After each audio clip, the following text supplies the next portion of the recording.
ദുബായിൽ നീണ്ട ഇടവേളയ്ക്ക് ശേഷം വീട്ടുവാടകയിൽ കുറവ് വന്നു തുടങ്ങി. പ്രോപ്പർട്ടി മാർക്കറ്റ് സ്റ്റോഴ്സുകൾ ആണ് വീട്ടുവാടകയിലെ ഈ കുറവ് രേഖപ്പെടുത്തിയത്. അതേസമയം സ്റ്റുഡിയോ, ഒരു കിടപ്പുമുറികളുള്ള ഫ്ളാറ്റുകൾ എന്നിവയ്ക്കാണ് നിലവിൽ കാര്യമായി കുറവ് പ്രകടമാകുന്നത്. ദുബായ് ബ്യൂറോയുടെ റിപ്പോർട്ട്.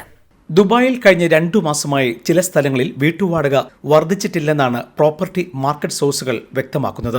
കഴിഞ്ഞ കുറെ നാളുകളായി മിക്ക സ്ഥലങ്ങളിലും വീട്ടുവാടക കുതിച്ചു കയറുകയായിരുന്നു. ഇതിലാണ് വലിയ മാറ്റം രേഖപ്പെടുത്തിയത്.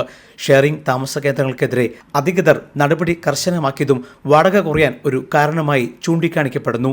നിരവധി ബാച്ചലേഴ്സും ബാച്ചലർ താമസം ഒരുക്കിയിരുന്ന കമ്പനികളും അജ്മാൻ, ഷാർജ എന്നീ എമിറേറ്റുകളിലേക്ക് താമസ കേന്ദ്രങ്ങൾ മാറ്റിയതും ദുബായിലെ ആവശ്യക്കാരുടെ ഡിമാൻഡ് കുറച്ചു.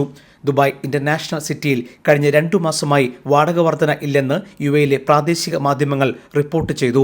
ഇന്റർനാഷണൽ സിറ്റിയിലെ സ്റ്റുഡിയോ അപ്പാർട്ട്മെന്റുകൾക്ക് വാർഷിക വാടക 29,000 ദിർഹത്തിന് താഴെയാണെന്ന് റിയൽ എസ്റ്റേറ്റ് ഏജന്റുമാരെ ഉദ്ധരിച്ച് റിപ്പോർട്ടുകളുണ്ട്. ഒരു കിടപ്പുമുറിക്കും വാടക കൂട്ടിയിട്ടില്ല. ദുബായ് ഡിസ്കവറി ഗാർഡനിൽ കഴിഞ്ഞ 2 മാസത്തിനിടെ വാടകയിൽ 1% കുറവ് രേഖപ്പെടുത്തിയെന്നും ഈ റിപ്പോർട്ടിൽ പറയുന്നു. ദുബായിൽ വാടക നിശ്ചയിക്കുന്നത് റെന്റൽ ഇൻഡെക്സിലെ റേറ്റിംഗ് അനുസരിച്ചാണ്. എന്നാൽ ചിലയിടത്ത് വർധന അതിലും കൂടുതലാണെന്നാണ് താമസക്കാരുടെ പരാതി.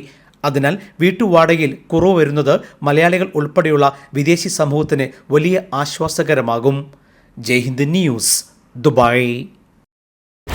First time in television history, one man's 17-year TV show, 850 plus episodes, one anchor every week, 17 years, Middle East This Week, only on Jayhind TV. An Elvis Chamar TV show.